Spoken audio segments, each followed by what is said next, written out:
Go ahead, Orchid. Yeah, no problem.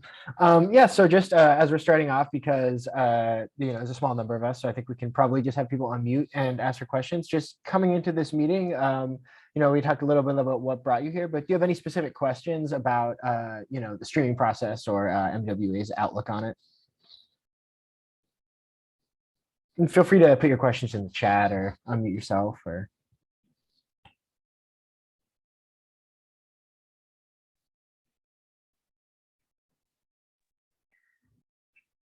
It can even be like, what did you come into this meeting wondering about or thinking you would learn about? It'd just be great to kind of have some context from you all.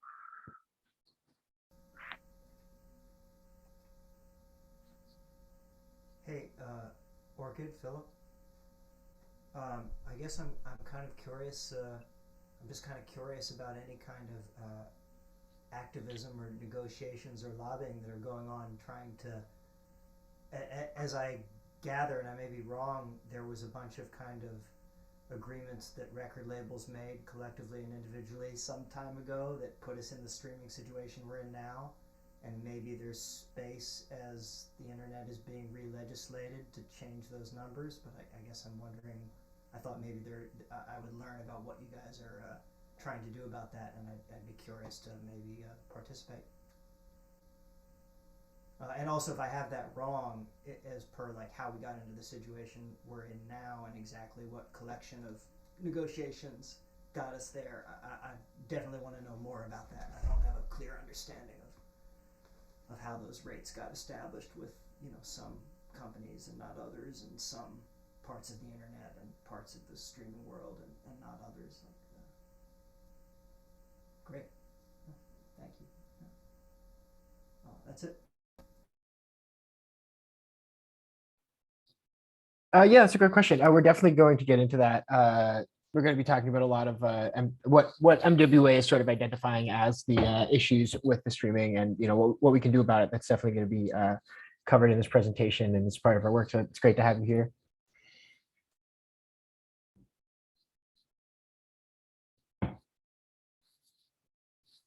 I was just putting this in the chat, but I might as well just say it. I was curious about like other like what your all's relationship to other unionizing efforts are and have been. I remember earlier in the pandemic going to a few meetings of other unions that are popping up, and know that UMA is based out here, and I'm just sort of curious about that. I think I'm gonna pass that off to Philip. Do you have a good answer? Sure. Yeah, it's a great question, Levy. We speak with UMA all the time, and we're allied with them. We support their campaign, Justice at Spotify, and we think all of those demands are things that we should have, and frankly, we should go beyond that. But as you'll see in what we're about to talk about, we think there are some fundamental issues that stand in the way of us having leverage to actually achieving those goals. And so it's not that we have differences so much with UMA, as it is we have maybe a slightly different analysis of the fundamental problems and what needs to happen first for us to eventually get there. And that's what that's what we want to focus on and what we want to get into today.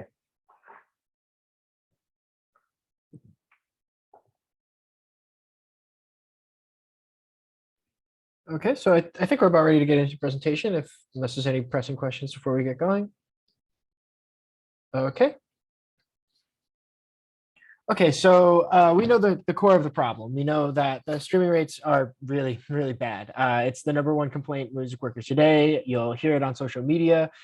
We frequently hear that 0.0038 cents per stream wage is very, very small. And this really comes down to the fact that recording music, it used to be profitable. It used to be that you could sell a CD. It was a good way for a musician to make money. When streaming became popular, digital and physical sales, they really did fall off a cliff. The main culprit that gets mentioned a lot is Spotify, but there are many others, Apple Music, Deezer, Tidal, a lot of these owned by big tech corporations, YouTube, which we'll get into quite a bit in this presentation. And all of these platforms, they're paying unsustainable rates. And we invest in these recordings. I invest in recordings. I don't think I've ever made even close to where the investment I've put in a recording back. It's very difficult to make any money off of the recorded music. So as you'll see on this chart, you'll see that this chart is actually describing how many streams or how many copies of a CD or download would need to be sold for an artist to make minimum wage. So you see the various CD options: self-pressed, CD, retail, album download, retail album CD, and then we get all the way down to Spotify streams, and we're in that million range, the 4 million range, over that, almost 5 million, the number of streams that an artist would need to make per month to reach minimum wage, which is, that's a number that seems pretty. I don't want to sound unrealistic. I don't want to dash anyone's dreams, but it's almost an unattainable number. It's so massively high that that's star numbers. That's major label star numbers. That's not your average working musician numbers. I think that covers that slide. Phil, do you want to move on to the next one? Okay, so this one, this is getting into a bit of another chart. And as you can see, as I mentioned a little bit ago, YouTube is down here at the bottom of these are the rates that the various streaming services pay. As you see, Tidal and Napster, they're a little above a penny now, which, not too bad. But as you go down the chain, it gets a lot smaller. And at the very bottom is YouTube. But the thing I'd really like to highlight about YouTube is the number of users that they have, and the wealth of difference between the number of users and YouTube and Spotify. We're seeing, I think it's almost 10 times the amount of users, if not more. I'm sorry, I'm just going to take a look at the screen. There's a huge difference in the amount of users. So most people who are using a streaming service, the streaming service they're using is YouTube, and that service is free, unlike the paid Spotify services, which I believe is covered in the next slide. So we're going to be asking, where did all the money go? Spotify's premium users, they pay a global average of about $5 a month. I think in the US, it's about $10 a month. Think about 20 years ago, even when I was growing up, I'm 25, I'm pretty young, but I still remember the era of buying CDs, and it would be $15 a CD, and before that, vinyl records. That was a way for artists to make money. They could sell their copies of their album, they could make a return on it.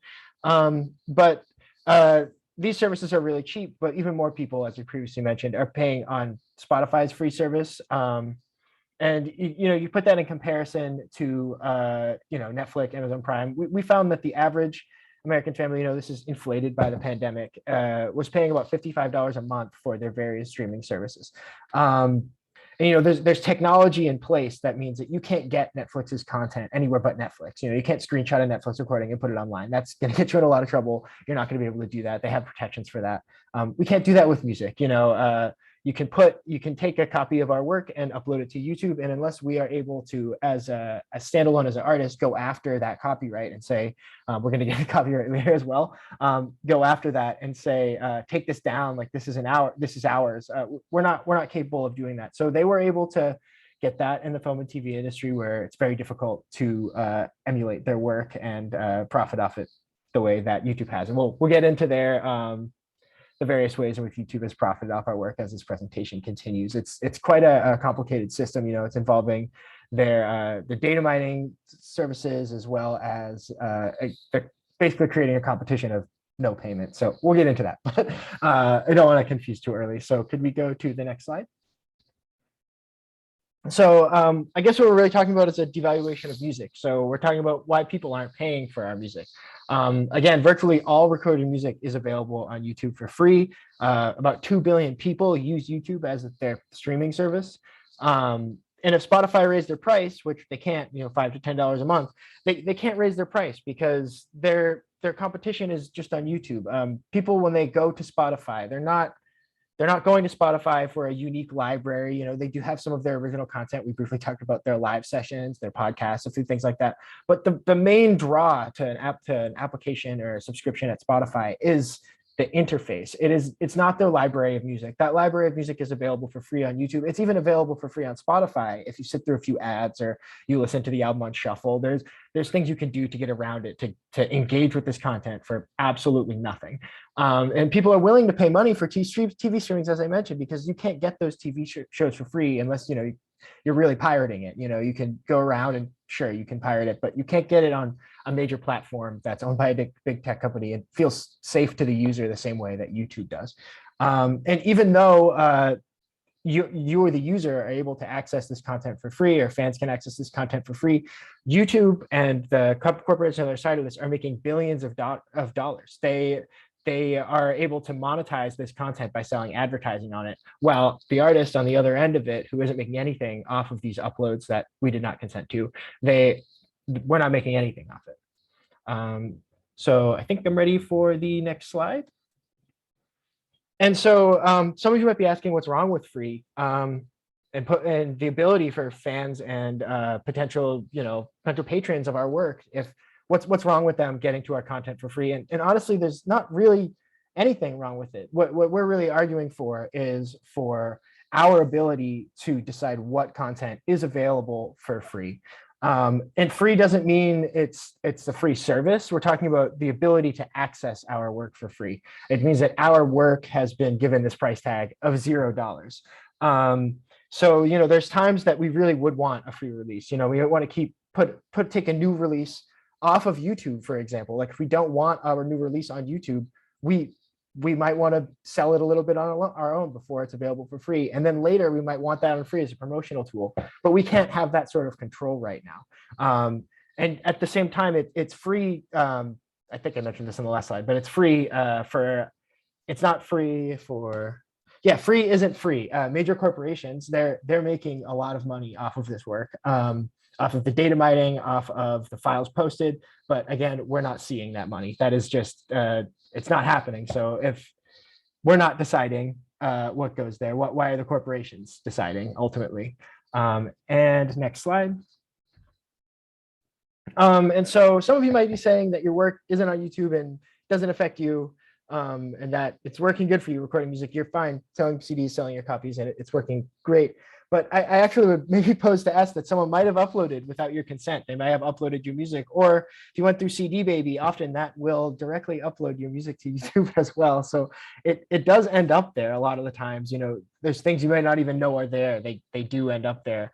And you might be asking, if you don't get a lot of streams, why should you support streaming justice? Well, if you got more if streams were valued more, that you might be able to make some money off of your streams. And because the music is available for free on YouTube, this is an overall, as I mentioned before, a devaluation of music. It's a hole in the bottom of the bucket. It means that the baseline standard for a piece of music is $0.00. The user, to them, any piece of recorded music is available at any time. And this used to be a big part of our economy. It used to be able to sell CD, tape, vinyl sales, licensing. It's not the same anymore. Streaming is the primary way that people listen to music, and especially as we saw in the pandemic, you saw touring is it's coming back, but it was reduced. We're still seeing that streaming is it's seen as the primary way maybe to the public, but it is not. It's not giving us a return as it should. And as mentioned previously, we can't. We invest so much in this work and there's no return on it. So we do think that although there might be you might not be seeing the immediate negative effects of your work being available for free, we do think that it creates an overall devaluation of artistic works. And I am going to pass it off to Aaron for the next couple of slides. Thank you, Orchid. Hey everyone, I'm Aaron. My pronouns are they, them. I live in not Long Beach. I live in Los Angeles now. Haven't lived in Long Beach for a year. Okay, that was weird. And I'm a singer-songwriter. I also produce other singer-songwriters, and I engineer those recordings as well. So I work a lot with recordings. I don't make money off of my own recordings. And I don't make a whole lot of money off of the people that don't make money off of the recordings that I'm recording. So it's just a whole messed up economy. Now, we were talking about this issue of free, not necessarily free services, but music. Music is free now. As one of my favorite singer-songwriters wrote, Gillian Welch, everything is free now. She wrote that in the Napster era. And while these services provide a lot of access, and we can be grateful for the access they provide for us as consumers, not only as consumers, but as musicians, we believe we really do need to demand better wages. We can have access and better wages. And the idea that those things are mutually exclusive is a lie that is being sold by companies like Spotify and YouTube. So, because unfortunately we live in capitalism, free is not sustainable for us. Free may be really great for us as consumers, but not as creators. And so this should be no surprise to a lot of you, but yeah, we really can't keep going like this. It's not sustainable for us as individuals. It's not sustainable for us as an industry. And as Orchid preluded, the core issue here, we believe, is a broken copyright system in the digital age. So again, virtually all music is available online for free because platforms like YouTube are profiting off of a system that allows them to host content for free without the creator's consent. So there may be, for instance, I'm going to use the example of Gillian Welch again. There may be a super fan of Gillian Welch, loves the album Revelator, and like, I just want everyone to hear this album. And they post it for free. There's nothing necessarily, evil about that intention, of the super fan of wanting to get their favorite artist's music out there, but they don't understand the system. And YouTube is allowed to host that copyright infringing material without paying Gillian Welch and other artists all in this sphere. So copyright is the core issue. Copyright is our basic right as music workers, and it's the thing by which we own what we create, because unfortunately music is this very nebulous thing, and we live again in capitalism, which is all about capitalizing off of work. So in order to prove that this is our work and make money off of our work, we recording music workers rely on copyright. And it's through our ability to make money from these recordings. Let me reword that. Take two. It's through copyright that we have any ability to make money off of these recordings. So for instance, I record a song. I own now the right to make a copy of it until I sell or license that right. My ability to make any money from the song I recorded is directly tied to my right to make a copy of it. Back then it was making CDs. Now it's streams. So when I distribute my music online, for example, I lend that right to a digital distribution company in exchange for money. So normally, if someone is infringing my copyright without my consent, right, that's the definition of infringement, maybe not me per se, because I'm nobody to these people, but Gillian Welch might be able to take them to court and sue them and win. Unfortunately, that's not how it works in the digital space. Online platforms have a different set of rules than brick and mortar businesses. So, for example, if I were a venue owner, I'd have to, pay licensing fees in order to play music that was either recorded music or live performed music. That way I'm not infringing on anyone's work. It's not so in digital music. Let's move on to the next slide, please, Phil. Why is this? Why does copyright not work the way it should in the digital space. This is traceable back to a particular section of the Digital Millennium Copyright Act, which we'll henceforth call the DMCA. This is section 512. And 512 talks about this concept of safe harbors. What are safe harbors? Safe harbors protect online corporations from being legally responsible for hosting copyrighted files posted by others, third parties. So that Gillian Welch superfan, it's not YouTube that is responsible for the upload of Gillian Welch's album in its entirety. It's the superfan.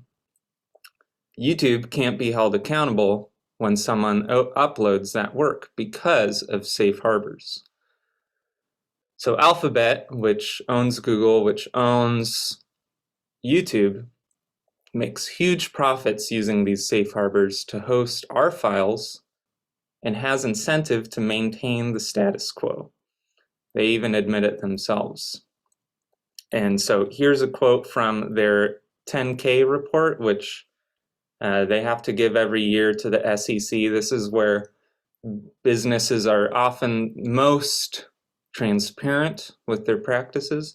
So this is what they have to say about safe harbors. They say, we rely on statutory safe harbors as set forth in the DMCA for various linking, caching, and hosting activities. Any legislation or court rulings affecting these safe harbors adversely affect us.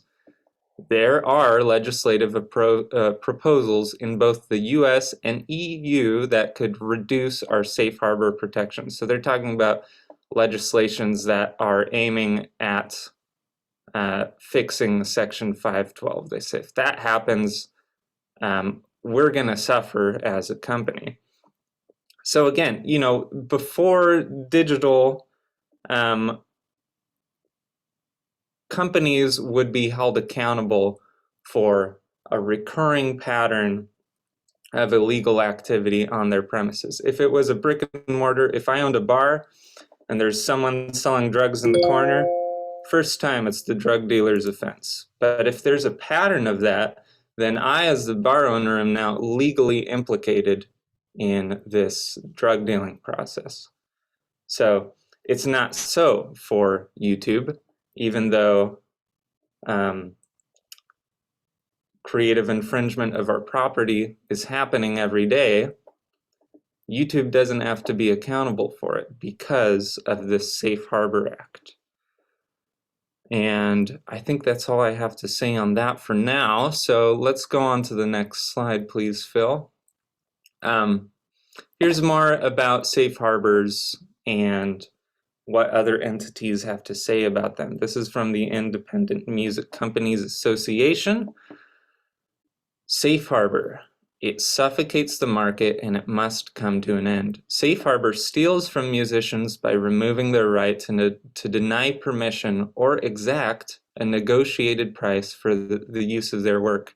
Alec, you were asking a question about that, negotiations and activism and what can we use to bargain. So again, the safe harbors are denying our permission to effectively negotiate. They don't have a say, us musicians, don't have a say over how our music is used or how much we can earn. Safe harbor forces streaming services that pay for content to compete with those who have treated payment as an option rather than an obligation. That's what Orchid was bringing up about YouTube. It's a free service versus Spotify. Spotify has to compete with free. That's why it's so cheap. It limits streaming services' ability to charge enough to reward artists adequately, unless they are major stars. The market is stifled and distorted. Too little revenue comes in. Legitimate new entrants, like myself, maybe perhaps like you, to the streaming market, or no, this is talking about companies like Spotify, must compete with free, which is ruinously difficult. competition in the field is near impossible, limited to a few huge multinationals. So one thing that is like huge to me in this statement is where it says about musicians, they don't have a say over how their music is used or how much they can earn. So we want better streaming rates, right? We want Spotify to pay a penny per stream. We want even more than that. You know, that's just like baseline. It's a great starting point. It's progress, but we need to make so much money, so much more money to make this financially viable, as Orchid said. We want better streaming rates. Safe harbor here is a big obstacle in our collective bargaining for better payouts. So we fix this law, we fix Section 512 of the DMCA, and then we have more leverage to demand better payouts from Spotify, YouTube, Apple Music, etc. And from here, I will pass it on to Phil. Phil's going to take it away. Great, thank you, Aaron. So before we move on to solutions and what we can actually do about it, just wanted to share two more quotes. This and the next quote are from governments, because I just wanted to show that it's not only organizations that represent musicians or entities within the music industry that are making this point, but actually government agencies are starting to recognize how distorted and unbalanced and broken this system is. So this quote comes from a UK Parliament report that was commissioned last year on everything streaming. And they say that safe harbor provisions that have been transposed into UK law have profoundly impacted the market for digital music consumption. YouTube's dominance, and they call out YouTube specifically, YouTube's dominance of the music streaming market shows that the market has tipped. And it has, and they go on to say it's undermined the music industry's leverage in licensing negotiations. This has suppressed the value of the digital music market in both real and absolute terms, even as these services generate multi-billion-dollar advertising revenues. So here's, UK government, UK Parliament, basically saying exactly what we've been saying, that the safe harbor provisions has made it impossible for us to negotiate a fair price for our work because our work exists for free. And here is our own government, the United States Copyright Office, in a report that they did last year. It was the result of like 5 years of research and testimony. It came out last May.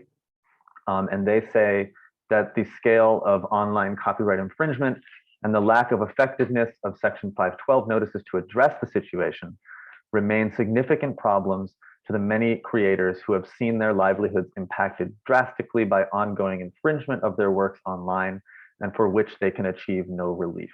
So here's, our own government, nonpartisan agency, saying in no uncertain terms that the system is unbalanced and untenable. And we'll get into this later, but there is some good news, which is that this report has been seen by members of Congress and is being addressed and is taken seriously. So there is some hope. Before we go on to that, I just want to quickly address, some of you might be wondering, why would Congress have made a law that allowed this to happen? Well, the answer is they didn't actually intend to. It's been the way the law has been applied that has been so sort of out of whack with the original intent. So just to give some context, the DMCA was written in 1997-98. It was passed in October of 1998. Google was incorporated 1 month earlier in September 1998. So not a single lawmaker knew that Google existed when this law was passed. AOL was the largest company on the internet at the time, and streaming platforms of any kind didn't exist. There was no Napster, there was no YouTube, there was no Spotify, no MySpace, no Facebook, no social media of any kind. So when Congress made this law, they could have never foreseen how the law would be applied and the actual internet reality that the law would exist within. They made the law to protect the actual providers of the physical infrastructure of the internet. So think about Verizon, Comcast, Spectrum, the companies that actually lay the physical cables. The original idea was, if I email Aaron you know, a copyrighted Rolling Stones record, they shouldn't be held accountable for physically transmitting those ones and zeros on a cable. That's what safe harbors were originally meant to protect. But through a couple of honestly ridiculous court cases in the early 2000s, once platforms started to pop up, the courts basically said that the law should apply to platforms as well. And if you look at the rulings, the courts basically said, well, yeah, the law doesn't really allow this, but it sure is nice having a bunch of free stuff online. That's basically what the oh, sorry, I'm just okay. That's basically what the court rulings say. So, as we say on our slide here, the safe harbors, as they were originally intended, have been distorted to afford big tech companies the power to use our work without our consent, profit from our work without paying us, violate our rights, and destroy the entire recording economy. So what can we do about it? Well, we need Congress to go back to that law and reform Section 512 so that it works fairly for us and for all creative workers across creative industries who face similar issues. Thankfully, we're not starting at ground zero. We're not just talking about pie in the sky. It'd be great if Congress did this or that. Congress has actually been holding hearings, both the House and the Senate, on Section 512 for the past 2 years. And there's new movement on Capitol Hill around these issues. MWA has spoken and submitted testimony at a number of those hearings, and we're part of a larger coalition of organizations that's coming together who represent creative workers across different creative industries and are actively campaigning for Section 512 reform. MWA has advisors who've been working on Capitol Hill for decades on these issues, who have told us that the time is now, the opportunity is here, and there's a new opening, new willingness to work on this, to finally get these changes. Policymakers have known for decades that the law is unfair, but big tech has stonewalled reform for decades because they're simply making too much money. Thankfully, the political terrain has shifted. Big tech does not have the sort of eyes glaze over mentality from lawmakers that they used to 10 years ago. There's new willingness to actually hold them accountable. And this also isn't like a left-right Democrat Republican issue, really. It's not like a liberal conservative thing. There's actually real possibility that filibuster-proof majorities could be built for Section 512 reform. So most Congress people are sympathetic, but the thing is, we need to make enough noise so that this issue is actually prioritized. And the other reason we need to be here is that, they're talking about this already.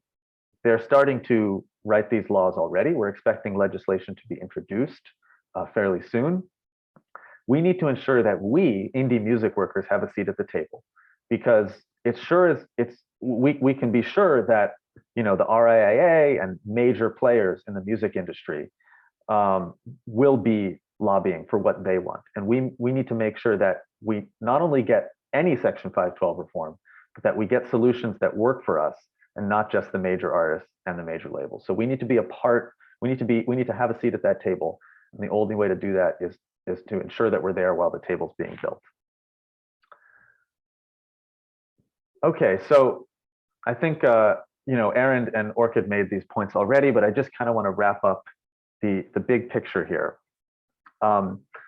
Mass copyright infringement is the leak in the bottom of the bucket. It is the fundamental reason that when we get that check from Spotify at the end of the year, it is so pathetic. The fundamental reason for that is market distortion due to safe harbors, and which has led to all of our music existing for free on platforms like YouTube. And of course, we support efforts to pressure Spotify and other streaming services to pay better. But given this reality that we've described, we simply don't have the leverage to put pressure on them, because their users can always simply go to YouTube and get the same thing for free. So we need to fix that leak in the bottom of the bucket before we can viably build and organize and put pressure on Spotify. I like to say that a fair market for streaming is when we have control over where our work exists and doesn't exist, and where we have the ability to organize and apply leverage on streaming services. That world does not exist yet, and we need Section 512 reform to create that world.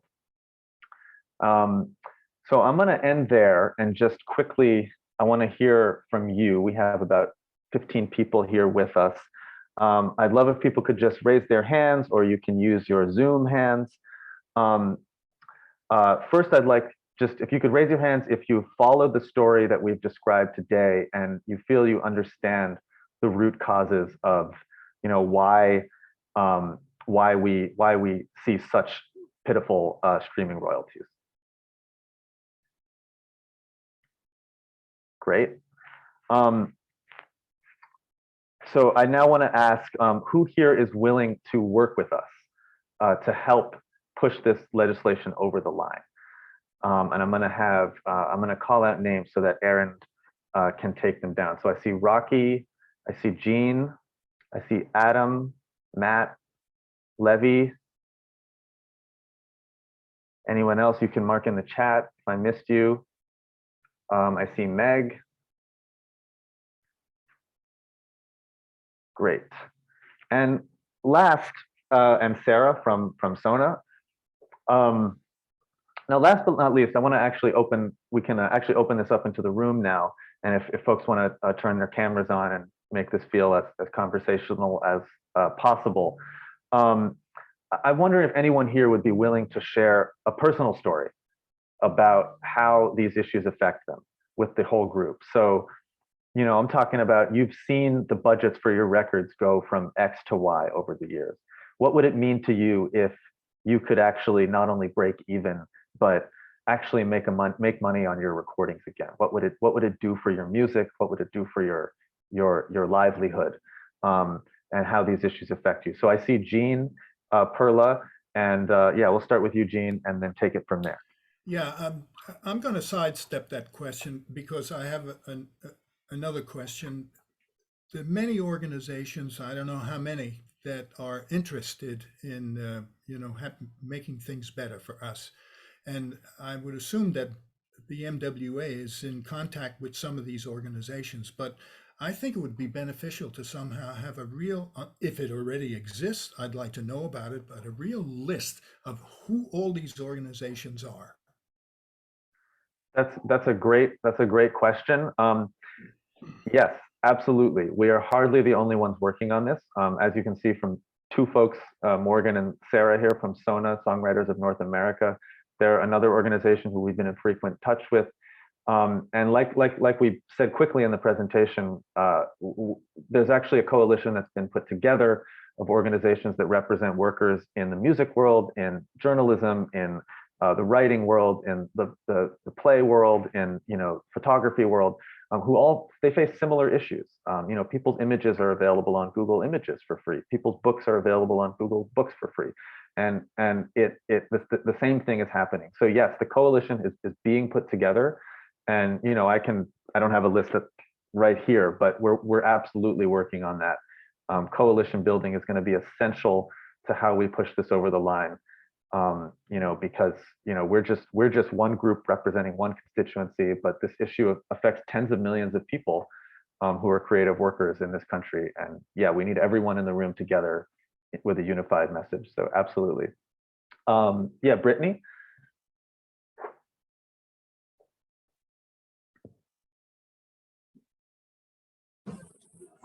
Hi there. Forgive me, I'm on a bus. But I just wanted to quickly mention that my international radio royalties are much higher in other countries. For example, Denmark, where I recently got 2 years worth of royalties from Denmark, and it was 10 times higher than my royalties in the US. And so I just wanted to consider the impact of radio broadcasting royalties in the US being higher, and what the impact would be if that, through legislation was demanded as well through public radio streaming royalties, not just streaming. Next stop, Myrtle Avenue, Yeah, that's it. It's a great question. I don't know if Sarah, you wanna speak to that. It's been an issue for literally like a century in this country. We're one of the only countries not to pay royalties on radio for sound recordings. And because of that, actually there's all this money that kind of sits in the European market that doesn't come here. It's a ridiculous situation. They've tried to introduce legislation for it like year after year after year. Yeah, Sarah just posted a link to it in the chat. You know, Frank Sinatra actually was advocating for these issues like 50, 60 years ago. We completely agree. The problem is it's very, very hard. Yeah, exactly. The National Association of Broadcasters, that's what it is, right, Sarah? They're incredibly powerful. They represent the radio companies and they have resisted this. And it is a very, very uphill fight on this one. And, you know, I think everyone on the music side of this story like agrees that when the opportunity is there, we should go for it. But it's a very unfortunate situation with that. I don't know if you have anything to add in the chat, Sarah, but great question though. So yeah, I just want to go. Yeah, Matt, go ahead.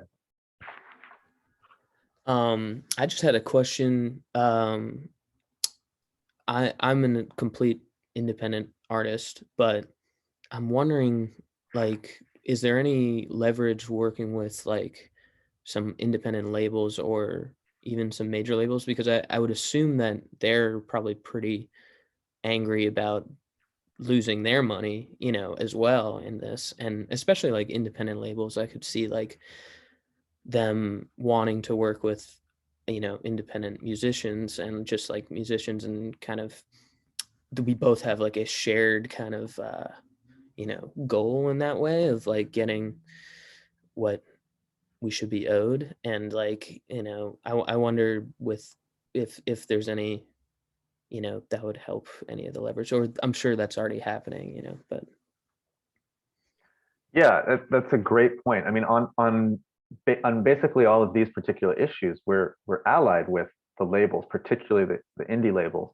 And so part of our coalition group is it's called the A2IM, the Association of Independent Music, and they're basically they're the trade association of independent music labels.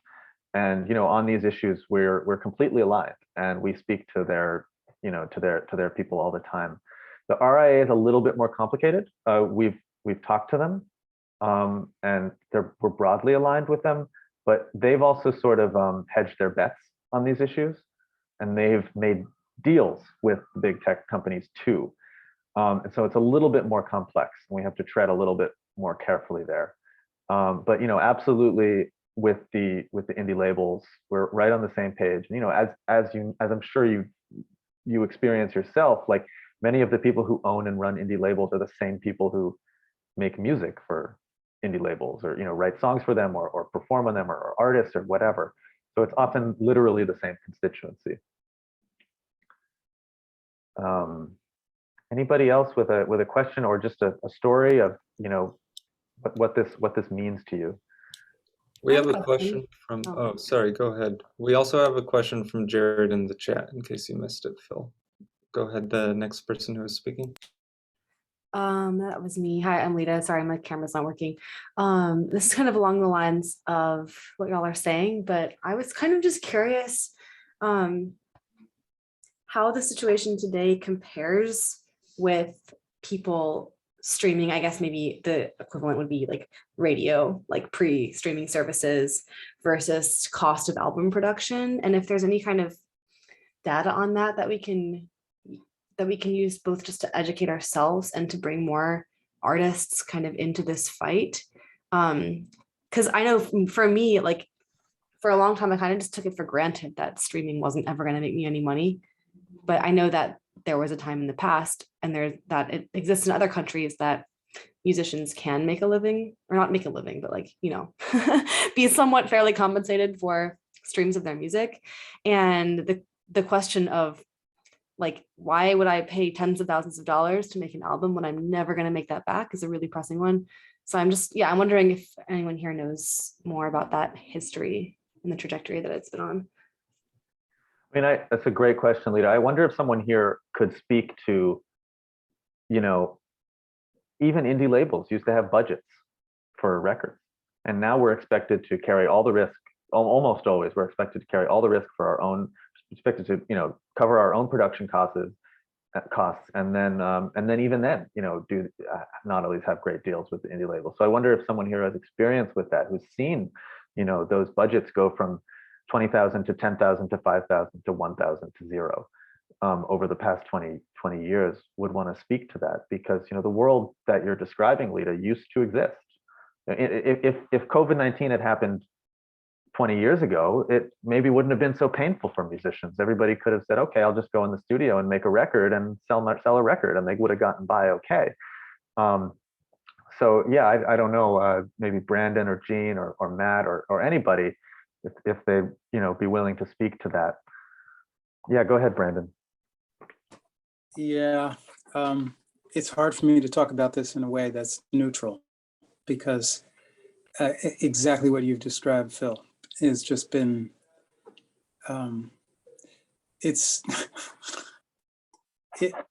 first of all, Lita, I just want to say to you, you have I mean, I even can't, it's difficult to find the language, but you have 100% right and entitlement and expectation to be beyond just making a living, be compensated for your creativity, for your work, for your expenditure, for what you put out there. That the consciousness that questions that is a very recent phenomenon. And I've watched it slide into the public consciousness.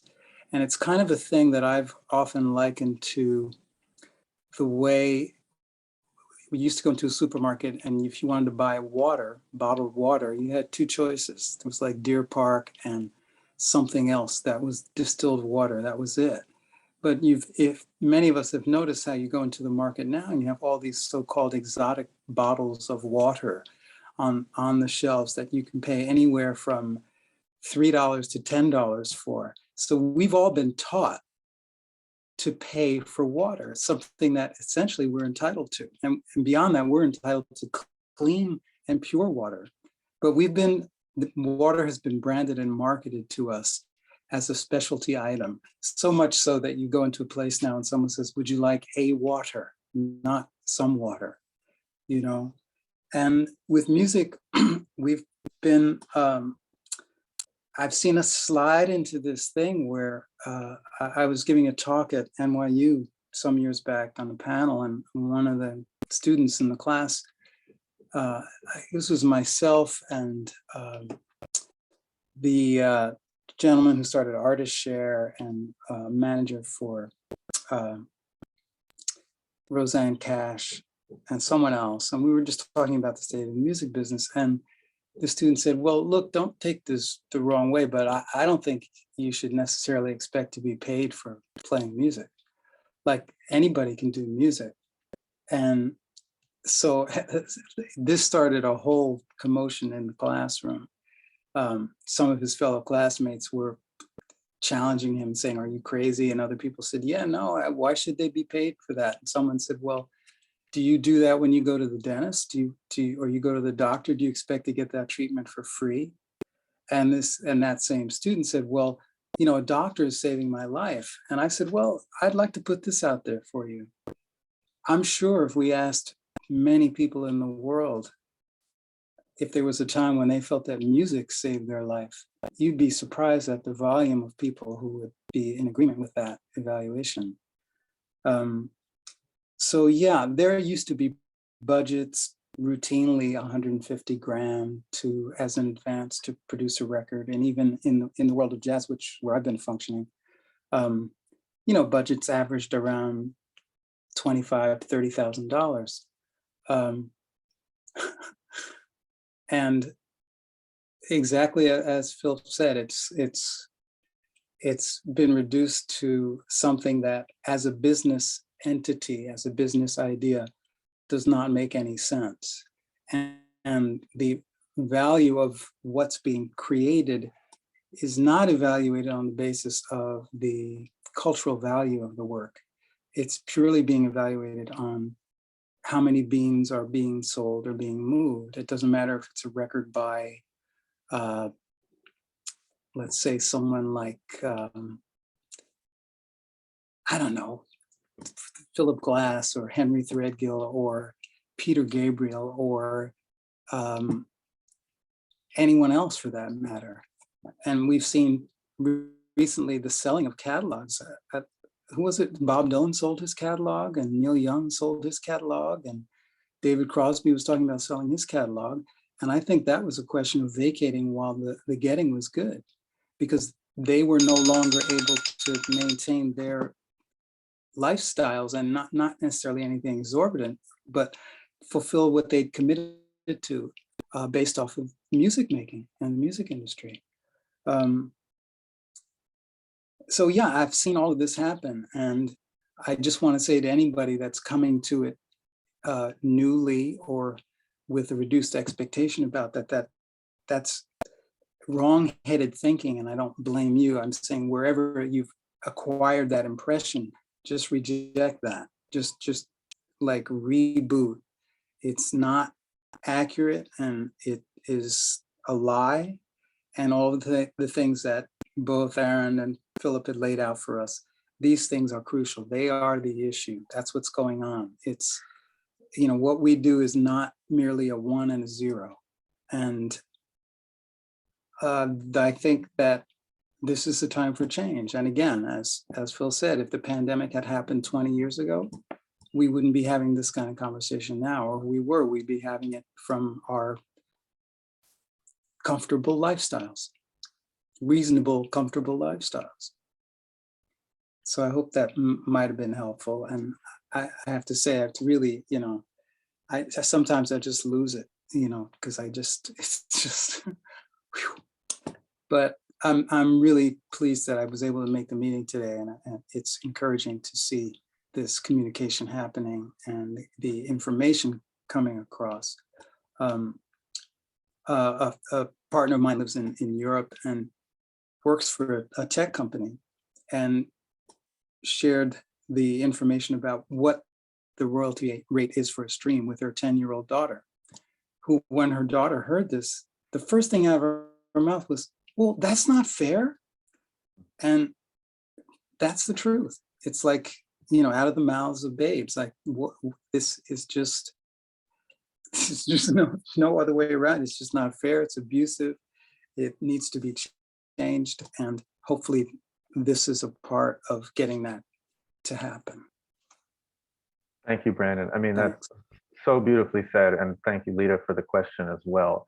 I just really want to say thank you, Brandon, for saying all of that. And, just to highlight the fundamental point there is that we know we deserve better than we're being treated and we're getting, and don't lose sight of that. Yeah. I also want to quickly just answer or address some of Jared's questions. I don't necessarily have all the answers to them in the chat, but when we eventually pass Section 512 reform, it's not like the very next day we're going to get what we deserve. There's much more work to do, and part of that means we need collective bargaining rights against streaming companies, and so that is also going to require there's legislation going around right now called Protect the Working Musicians Act. We're going to need to pass things like that, or even better, the PRO Act, which would even give us and all other workers even deeper and better collective bargaining rights. So yeah, we're going to have to continue to organize and negotiate collectively for sure. But the fact of the matter is, all of that is quite hard to imagine us ever producing the leverage needed to get what we're owed without Section 512 reform first. I see Brittany has one more question, so I want to go to you, but it's also after 4 o'clock, so I just want to say thanks to everyone for being here and sticking with it. We're gonna be back with more, so stay in the loop for sure, because we're going to need to collectively tell our story to our members of Congress and make sure they know that we're hurting, make sure they get the message that Brandon just gave us, so that they are moved enough to actually do what they already know is good policy. But they need our stories. And so that's where we come in. They need our voices. Yeah, Brittany, what's up?